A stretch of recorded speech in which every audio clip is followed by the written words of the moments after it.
नमस्कार बच्चों, आज के इस वीडियो में हम लोग देखने वाले हैं इंग्लिश का लेसन 1.5 का इंग्लिश वर्कशॉप। ठीक है, और आप लोग को बता दूं कि वार्मिंग अप और मार्जिन के क्वेश्चंस हमने पिछले वीडियो में किया था, तो अगर आप लोगों ने उस वीडियो को नहीं देखा है तो आप लोग ज़रूर देख लीजिएगा, लिंक आपको डिस्क्रिप्शन में मिल जाएगा। ठीक है बच्चों, तो चलिए फिर देखते हैं। पहला क्वेश्चन है यहाँ पे कि state whether the following statements are true और फॉल्स। आपको ट्रू और फॉल्स बताना है बच्चों, ठीक है, मतलब सही और गलत। तो देखिएगा यहाँ पे पहला स्टेटमेंट क्या है कि the young seagull was not confident about the ability of his wings. तो बताओ ये सही है कि गलत है, क्या उसको भरोसा था या फिर नहीं था? यस एवरीवन, तो ये है आपका ट्रू स्टेटमेंट। ठीक है, फिर यहाँ पे अगला है the young seagulls parents guided and improved his siblings in the act of flying. तो ये बात भी सत्य है। अगला यहाँ पे है कि when the young seagull pretended to be falling asleep his parents noticed him. तो बताओ ये बात सही है कि गलत है? तो ये गलत है। ठीक है, अगला यहाँ पे है flying across the young seagull the mother dropped a piece of fish into his beak. बताओ ये ट्रू है कि फॉल्स है? तो दिस इज फॉल्स। ठीक है, समझा आपको? तो बस इतना ही करना था, इसमें हमको ट्रू और फॉल्स बताना था, जो हमने बता दिया है। बस हमारा काम यहाँ पे खत्म हुआ। अभी अगला क्वेश्चन देखते हैं बच्चों। यहाँ पर ये जो स्टेटमेंट्स दिए गए ना, इसे आपको कंप्लीट करना है। तो मैंने तो ऑलरेडी कंप्लीट कर लिया है, लेकिन अगर आप लोग अपनी टेक्स्ट बुक में देखोगे तो वहाँ पे कंप्लीटेड नहीं है। ठीक है, तो चलो आप देख लो, कंप्लीट तो कर ही लिया है। स्क्रीनशॉट लेना चाहते हैं तो ले लो।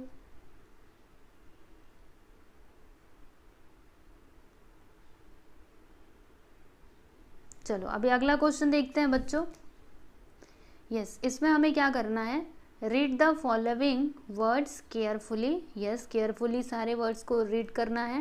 And after that make meaningful sentences of your own and right in your notebook. Yes everyone, मतलब ये वर्ड्स का यूज़ करके आपको मीनिंगफुल सेंटेंसेस बनाने हैं और फिर आपको इसे अपनी नोटबुक में लिखना है। तो पहला यहाँ पे है प्लैनेटिवली। ठीक है, तो अब इसका यूज़ करके आप सेंटेंस बनाइए। तो सेंटेंस हमने बनाया, देखो। The young widow plaintively mourned when she saw her husband's dead body in a coffin covered by tree color। ठीक है, तो देख लीजिए हमने यहाँ पे बना दिया है बच्चों। ओके, प्लैनेटिवली मतलब प्लेनटिवली यानी क्या होता है बच्चों? विनय पूर्वक। ठीक है, तो उसने क्या किया, यहाँ पे इसका मीनिंग भी आपको समझाते चलूँ क्या? चलो बता ही देती हूँ। ठीक है, तो वो जो यंग विडो थी, यानी वो जो यंग विडो यानी क्या होता है बच्चों? जिसका पति नहीं होता। ठीक है, तो वो क्या कर रही थी, जब उसने अपने पति का जो उसका डेड बॉडी था, ठीक है, जब उसने उसको तिरंगे में देखा तो बेचारी एकदम से वो दुखी हो गई और विलाप करने लगी। ठीक है, अगला यहाँ पे है मॉन्स्ट्रस। ठीक है, मॉन्स्ट्रस तो इसका मतलब क्या होता है? राक्षस। मॉन्स्ट्रस यानी क्या? आपने भी सुना होगा मॉन्स्टर, मॉन्स्टर बोला जाता है, तो इसका मतलब क्या होता है? राक्षसी। ठीक है, तो a monster wave swallowed the boat with some fisherman in it. इसका मतलब क्या? एक राक्षसी लहर ने नाव को क्या किया? निगल लिया। ठीक है, जिसमें कुछ मछुआरे थे। फिशरमैन यानी क्या होता है? मछुआरे। ठीक है, फिर यहाँ पे अगला है बेकन। ओके, तो इसको भी लेकर के हमने ये सेंटेंस बनाया है कि they were all beckoning him to join their team but he did not respond. मतलब सब लोग उसको बोल रहे थे कि तुम हमारी टीम में ज्वाइन हो जाओ, लेकिन उसने कुछ भी जवाब नहीं दिया। ठीक है, नेक्स्ट है यहाँ पे बच्चों कर्वेचिंग। ठीक है, तो इसका भी यूज़ करके हमने यहाँ पे ये सेंटेंस बनाया हुआ है। The eagle was curving to land on to the ground to catch his prey. ठीक है, अगला यहाँ पे है वेट। ओके, तो अभी इसका सेंटेंस देख लीजिएगा। He whetted his knife to cut the unwanted plants in the garden. मतलब बगीचे में जो अनवांटेड प्लांट्स थे उसको काटने के लिए चाकू से क्या किया? वार किया, है ना? चाकू से ही तो काटेंगे। फिर अगला यहाँ पे सोर। तो अब इसका मतलब क्या होता है? द रॉकेट सोर अप इनटू द एयर, यानी वो जो रॉकेट था हवा में ऊपर चढ़ गया। ठीक है, उड़ गया। सोर यानी क्या होता है? ऊंची उड़ान। ओके, तो इस प्रकार से आपका सेकंड क्वेश्चन भी कंप्लीट हुआ बच्चों। सेकंड नहीं, अच्छा ये तो सेकंड था, ये थर्ड। ठीक है, थर्ड वाला क्वेश्चन भी कंप्लीट हुआ। देखो इसको, अगला क्वेश्चन देखते हैं बच्चों। इसमें क्या दिया है कि read the following words carefully and fill in the blanks by choosing appropriate words given in the brackets. देखो बच्चों क्या करना है आपको, जैसे यहाँ पे तो मैंने डायरेक्टली आंसर लिखा है, लेकिन अगर आप लोग अपनी टेक्स्ट बुक में देखोगे ना तो वहाँ पे सेंटेंसेस को कंप्लीट करने के लिए कुछ वर्ड्स दिए गए हैं, तो आपको सही वर्ड को चूज करके लिखना है। ठीक है, तो मैंने तो यहाँ पे डायरेक्टली आंसर लिख दिया है बच्चों, आप यहाँ से देख सकते हो। ओके, क्वेश्चन देखना है तो आप जरूर अपनी एक बार टेक्स्ट बुक खोलिएगा, आपको समझ में आ जाएगा। ठीक है, चलिए देख लीजिए इसको बच्चों।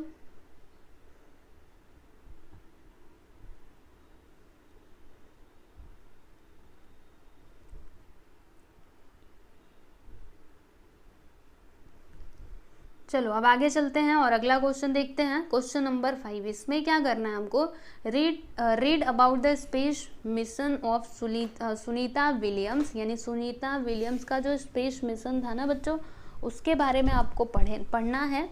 फिर imagine you are going to interview her, आप ऐसा सोचिए कि आप उनका इंटरव्यू लेने के लिए जा रहे हैं।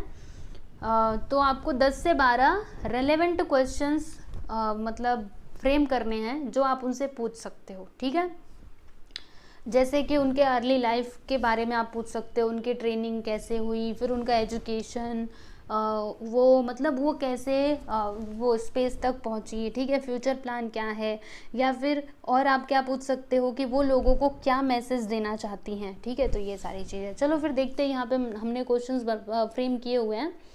तो interview questions to Sunita Williams.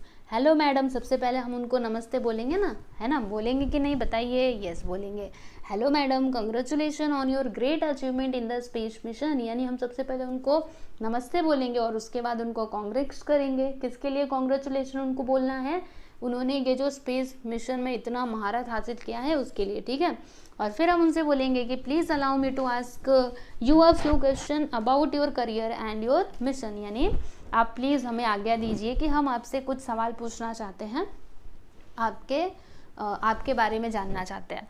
तो क्वेश्चन कौन कौन से हैं, जैसे यहाँ पे सबसे पहला सवाल हम ये पूछ सकते हैं कि could you please tell me about your family and early education, यानी क्या आप अपने फैमिली और अपने मतलब जो प्रारंभिक आपकी शिक्षा थी उसके बारे में कुछ बताएंगी, ऐसा हम उनसे पूछेंगे ना, बताइए। फिर दूसरा क्वेश्चन है कि when and where did you begin your astronaut candidate training, यानी आपने अपना जो एस्ट्रोनॉट का ट्रेनिंग था वो कहाँ से शुरू किया और कब शुरू किया, ये हम उनसे पूछ सकते हैं।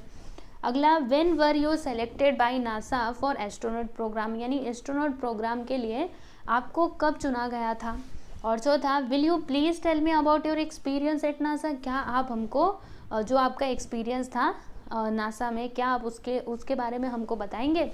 और हम ये भी पूछ सकते हैं कि how did you feel when you were abroad the space shuttle Discovery to join the expedition 14, यानी कि जब आप एक्सपेडिशन 14 में शामिल होने के लिए स्पेस शटल डिस्कवरी में सवार हुई थी, तो आपको कैसा लगा, ये बात हम उनसे पूछेंगे। ठीक है, फिर यहाँ पे छठा है कि how many days did you stay in the space during the expedition 14, यानी एक्सपेडिशन 14 के दौरान आप स्पेस में कितने दिनों तक ठहरी थी, कितने दिनों तक रुकी थी अंतरिक्ष में, ये भी हम उनसे सवाल पूछ सकते हैं। फिर सातवां क्वेश्चन हम पूछ सकते हैं कि you have eclipsed the record in space by a women, what was that record, यानी कि आपने एक महिला द्वारा अंतरिक्ष में रिकॉर्ड को बनाया था, तो वह रिकॉर्ड क्या था, इसके बारे में भी हम उनसे पूछेंगे। फिर यहाँ पे आठवां क्वेश्चन कि what were your feeling when landing of the shuttle at Kennedy space centre was prolonged, was the accident of astronaut Kalpana Chawla on your mind, यानी कि कैनेडी स्पेस सेंटर में शटल की लैंडिंग के समय आप उस टाइम पे क्या सोच रही थी, क्या आप कल्पना चावला के बारे में सोच रही थी। जैसा कि बच्चों हम लोग जानते हैं कल्पना चावला अंतरिक्ष में गई तो थी, लेकिन वो वहाँ से आ नहीं पाई थी क्योंकि उनके रास्ते में ही मृत्यु हो गई थी। ठीक है, आप लोग जानते ही होंगे, वो चली तो गई लेकिन बेचारी वापस नहीं आ पाई। ठीक है, लेकिन फिर भी उन्होंने ऐसा काम किया जिसके लिए हम लोग उनको याद करते हैं और हर एक भारतवासी को उनके ऊपर बहुत गर्व होता है ना। पहली भारतीय महिला बनी थी, ठीक है, जाने वाली। फिर यहाँ पे अगला देखिएगा, ये क्वेश्चन हम उनसे पूछ सकते हैं कि what can you tell me about your second expedition 32/33, what was your part in it, यानी कि आप मुझे अपने दूसरे अभियान, जो उनका दूसरा अभियान था, ओके 32-33, ओके, तो इसके बारे में कुछ बता सकती हैं, इसमें आपका क्या योगदान, क्या हिस्सा था। ठीक है, ऐसा हम लोग इनसे पूछेंगे। फिर 10वां क्वेश्चन कि यू क्या है यहाँ पे, रुको, you took to the ISS a copy of Bhagavad Gita and a figurine of the god Ganesh and samosa, what was thought behind it. यानी कि आप ISS में भगवद गीता की एक उन्होंने कॉपी ली थी, ठीक है, फिर भगवान गणेश और समोसे की मूर्ति लेकर के गए थे। इसके पीछे आपका मतलब क्यों आपने ऐसा किया था, क्यों ये लेकर के गए थे, ठीक है। तो समोसे की मूर्ति नहीं, भगवान जी की मूर्ति, ठीक है, सॉरी। तो इसके पीछे आपकी क्या सोच थी, ये हम उनसे सवाल पूछ सकते हैं। और फिर अगला, how did the government of India honour you, why, मतलब भारत सरकार ने आपको कैसे सम्मानित किया और क्यों सम्मानित किया।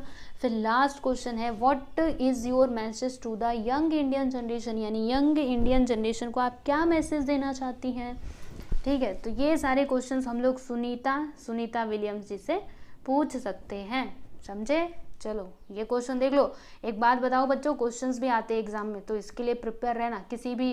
किसी क्रिकेटर का आपको इंटरव्यू लेना है या फिर कोई मतलब कोई फेमस पर्सनालिटी होते हैं ना, तो उनका अगर आपको इंटरव्यू लेना है तो आपसे क्वेश्चन फ्रेम करने के लिए एग्ज़ाम में बोला जाता है। तो पहले से ये सब तैयारी करके रखो। यहाँ पे जो मैंने आपको क्वेश्चंस बताए हैं, ठीक है, तो इसके बारे में आप थोड़ा सोचिएगा, समझिएगा कि अगर किसी हीरो या फिर किसी क्रिकेटर, स्पोर्ट्स पर्सन, तो इसके बारे में अगर आ गया तो आप कैसे लिख सकते हैं, ठीक है। चलो आगे चलते हैं। यस, अगला क्वेश्चन है कि describe in your notebook the challenges you faced while learning a ride a bicycle, swimming और any skill, take hints from the web to the complete your write up. यानी आपको क्या करना है बच्चों, आपको ना बताना है, जैसे कि आप साइकिल चलाना जब सीख रहे थे तो वो एक्सपीरियंस आपको बताना है। मतलब कोई भी कला आप सीख रहे हैं ना, तो उसमें आपको आपका एक्सपीरियंस बताना है कि आपने कौन सी कठिनाइयों का सामना किया और कैसे आपने प्रयास किए, कैसे आपने सीखा उसको, ठीक है। तो मैंने तो यहाँ पे साइकिल वाला लिया है बच्चों। अब अगर आपको कुछ और लेना है, स्विमिंग या फिर कुकिंग, जो मन करे वो, कोई भी स्किल हम सीखते हैं ना, तो उस अनुभव के बारे में बता सकते हो। तो चलो जी, अभी साइकिल के बारे में हम आप लोगों को बता देते हैं। वैसे बच्चों एक बात बताऊं, मैंने भी साइकिल चलाना जब भी सीखी थी ना, बहुत बार गिरी थी। कहते हैं, पता है क्या बोला जाता है कि साइकिल चलाना कब आता है, जब गिरते हैं तब। यानी बिना गिरे आपको साइकिल चलाने आ ही नहीं सकता। कई बार गिरी, मुंह फूटा, हाथ पैर में चोट लगी, तब जाके साइकिल चलाना आया फाइनली। ओके, तो साइकिल चलाना सबको लगता है अरे बड़ा आसान है, मुझे भी यही लगता था। लेकिन जब चलाना सीखी है भगवान, 10-10 बार तो गिरी रहूँगी, कई बार, है ना। और गिरते हैं फिर, लेकिन देखो गिरते हैं फिर भी हमारी हिम्मत देखो, हम डरते नहीं है, नहीं हमको तो सीख के ही रहना। मैंने तो यही सोचा था और फिर फाइनली साइकिल सीख लिया। चलो देखते हैं, राइडिंग अ बाईसाइकिल। तो देखो जी, एक लड़का है जिसको बहुत सारी प्रॉब्लम का सामना करना पड़ता है। Though some people think that riding a bicycle is very simple easy thing, but it is not true। देखो बच्चों, हालांकि कुछ लोगों को लगता है कि साइकिल चलाना बहुत आसान है, ठीक है, हम लोग, लेकिन यह बात सही नहीं है। कुछ लोग सोचते हैं ना बहुत आसान है साइकिल चलाना। It is a challenging job, ये बहुत ही चैलेंजिंग है।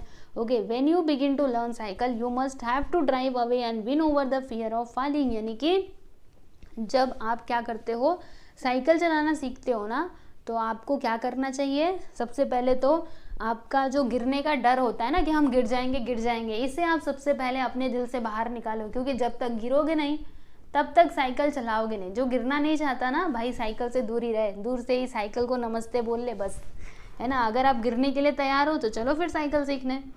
ओके, फिर क्या है यहाँ पे, कहाँ तक हमने देखा था, यहाँ तक, ठीक है।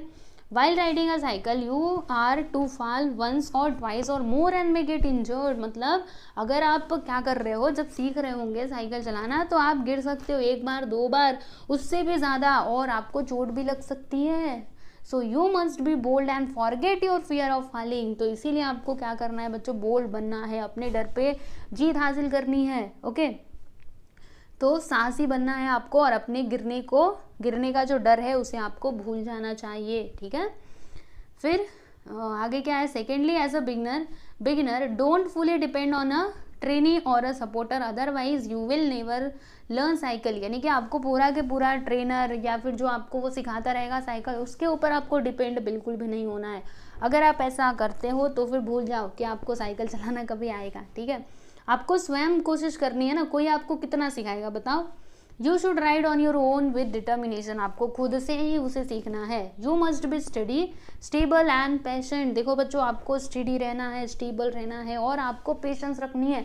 ऐसा नहीं कि 1-2 दिन चलाया बोलते हो अरे मेरे को तो आता ही नहीं, मेरे को तो आता ही नहीं, ऐसा नहीं करना। थोड़ा पेशेंस रखो, इतनी जल्दी किसी को साइकिल चलाने नहीं आता है, ठीक है। बहुत उसके लिए मेहनत करनी पड़ती है लगातार। You will look straight ahead of you and not the handle और पैडल और एनीवेयर एल्स। यानी कि जब आप चला रहे होंगे साइकिल तो आपको कहाँ पे देखना है बच्चों, इधर उधर नहीं देखना है आपको। अपना मतलब पैडल और हैंडल तो संभालना ही है, मतलब उसकी तरफ नहीं देखना, आपको सीधे एकदम से देखना है, ठीक है। Seat properly on the seat and hold the handle firmly, मतलब आपको अच्छे से सीट पे बैठ जाना है, हैंडल को अच्छे से पकड़ना है। बैलेंसिंग द नेक्स्ट टास्क मतलब चैलेंज, यानी कि बैलेंस करके रखना, ये आपका अगला टास्क है। Be alert and ride the cycle carefully, pay attention to the vehicles coming in your way and you should be able to avoid them और there will be a possibility of an accident. यानी कि आपको एकदम से चौकन्ना रहना है बच्चों, सामने आगे पीछे भी देखना है कि कहीं से कुछ गाड़ी वगैरह तो नहीं आ रही ना, ठीक है।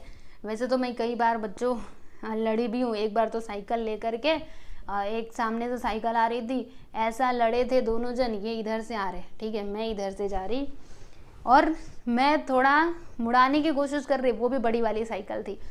तो एक ही बार मैं उनके एक साइकिल में ले जा करके लड़ा दी, हम दोनों लड़ गए। बेचारी मैं तो गिरी, बड़ी चोट लगी मुझे, और चोट मुझे लगी, वो चिल्ला रहे मेरे ऊपर, देख के नहीं चला सकती, नहीं आता तो क्यों चलाने को आती है, बहुत सुनाया था। चलो आगे देखते हैं। फिर वही है, your concentration must be only on riding, आपका कंसंट्रेशन खाली बस वो साइकिल के ऊपर होना चाहिए। Remember the traffic rules and follow them, yes everyone, this is the most important thing, आपको ट्रैफिक रूल्स को भी ध्यान में रखना है। After practicing a lot you will ride a bicycle confidently, यानी जब आप बहुत सारी प्रैक्टिस कर लोगे तो कॉन्फिडेंटली आप साइकिल को राइड कर सकते हो, ओके। चलो बच्चों, फाइनली हम लोग आगे पहुंच ही गए।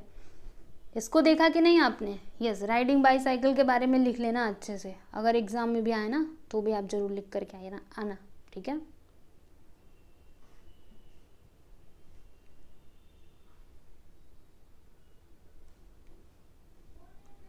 चलो बच्चों, अब हम लोग अगला क्वेश्चन देखेंगे ना। यस, अभी देखो बच्चों, प्रोजेक्ट वर्क आ गया। अभी आपको क्या करना है, collect the career option related with flying, यानी फ्लाइंग से रिलेटेड करियर ऑप्शंस आपको सेलेक्ट करना है। फिर find out the institute where training to your option is given, मतलब वो इंस्टीट्यूशन के बारे में आपको मतलब ढूंढना है जहाँ पे आपने जो भी करियर चूज़ किया उसकी ट्रेनिंग दी जाती है। Find out the detail information about the fees, duration of training and future prospectus of it, यानी कि आपको उसके बारे में पूरा अच्छे से सब कुछ निकालना है। उसकी फ़ीस कितनी है या फिर उसका ड्यूरेशन कितना है, किस प्रकार से आपको ट्रेनिंग दी जाती है, ओके, इस बारे में आपको पूरी जानकारी इकट्ठा करनी है। तो बच्चों आपको ये खुद से करना है, ठीक है। तो देखो क्या लिखा है, you should collect the information as for and present them in their class, यानी आप पूरा इकट्ठा कीजिए इन्फॉर्मेशन और फिर अपने क्लास के सामने प्रेजेंट कीजिए उसको। अगला क्वेश्चन यहाँ पे है कि कलेक्ट और draw difficult picture of birds from your surrounding and write about them, make a chart with some information about it, यानी आपको क्या करना है बच्चों, आपके आसपास जो पंक्षी लोग होते हैं ना, उनके अलग अलग चित्र को इकट्ठा करना है या फिर उनके फ़ोटो खींच करके कुछ भी कीजिए और फिर हर एक के बारे में जानकारी इकट्ठा करनी है और आपको एक चार्ट बनाना है। तो ये भी आप लोग अवश्य ही बना लीजिएगा क्योंकि ये आपको खुद से ही करना है, ठीक है। चलो आगे चलते हैं। लैंग्वेज स्टडी उसके बाद आ चुका है बच्चों। तो लैंग्वेज स्टडी में आपका पहला प्रश्न क्या है कि there are words that have the same pronunciation but differ in the spelling, they are called homophones, यानी कि देखो बच्चों कुछ वर्ड्स ऐसे होते हैं जो प्रोनाउंसिएशन में तो सेम होते हैं लेकिन उनका जो स्पेलिंग है बच्चों, ओके, वो अलग होता है। तो ऐसे जो वर्ड्स होते हैं इनको क्या बोला जाता है बच्चों, होमोफोन्स बोला जाता है। फॉर एग्जाम्पल फेयर, फेयर, देखो बच्चों प्रोनाउंसिएशन में सेम है but the spelling is different, okay. No, no, yes everyone, देखो यहाँ पे भी spelling is different, right. So आपको क्या करना है, give the homophones of the following, यानी यहाँ पे कुछ वर्ड्स दिए गए हैं जिनके होमोफोन्स आपको लिखने हैं, तो मैंने ऑलरेडी लिखा हुआ है, blue, blew, bear, bare, fit, fit, sorry, bit, bit, okay, bit, bit, two, too, sun, son, okay. देखो प्रोनाउंसिएशन तो सेम है लेकिन इनके जो मीनिंग है और जो इनका स्पेलिंग है वो डिफरेंट है, ओके, समझा ना। अगला यहाँ पे find from the lesson that homophones of the following, यानी आपको क्या करना है बच्चों, लेसन के अंदर से होमोफोन्स फाइंड आउट करके इधर लिखने हैं। तो सी का सी, वुड, वुड, देख सकते हो आप, there, their, scene, one, I, piece, three, है ना, थ्रू, फिर हेंस, तो इस प्रकार से आगे भी देखोगे। यहाँ पे लास्ट में नॉट, इसको भी नॉट पढ़ा जाता है, इसको भी नॉट पढ़ा जाता है, लेकिन लेकिन लेकिन meaning and spelling is different, okay, समझा आपको। चलो फिर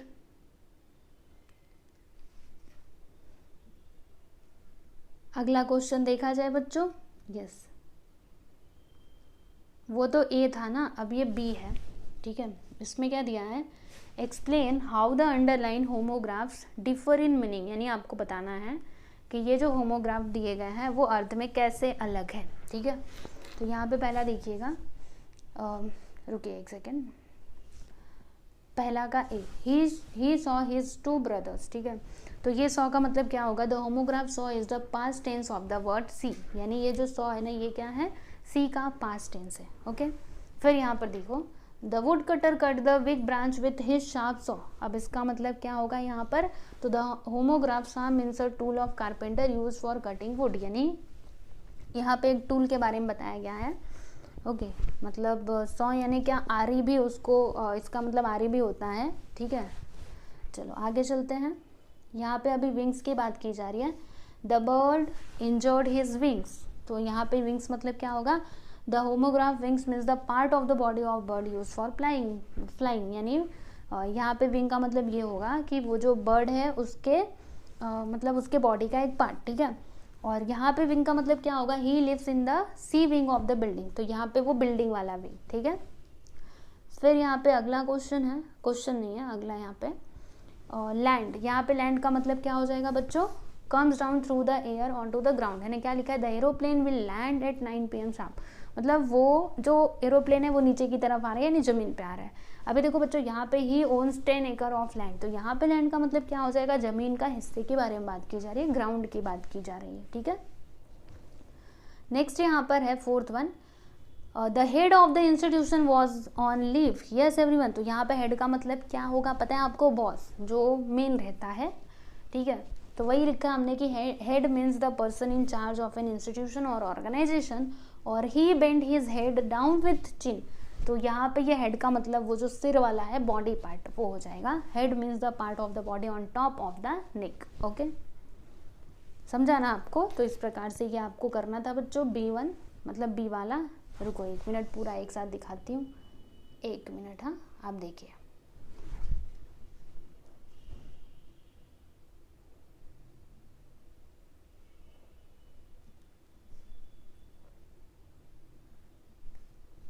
चलो अगला क्वेश्चन देखते हैं बच्चों, आई थिंक ये लास्ट है क्या, रुको रुको, इसके बाद भी है, नहीं नहीं यही लास्ट है, यस बच्चों ये लास्ट है, ओके।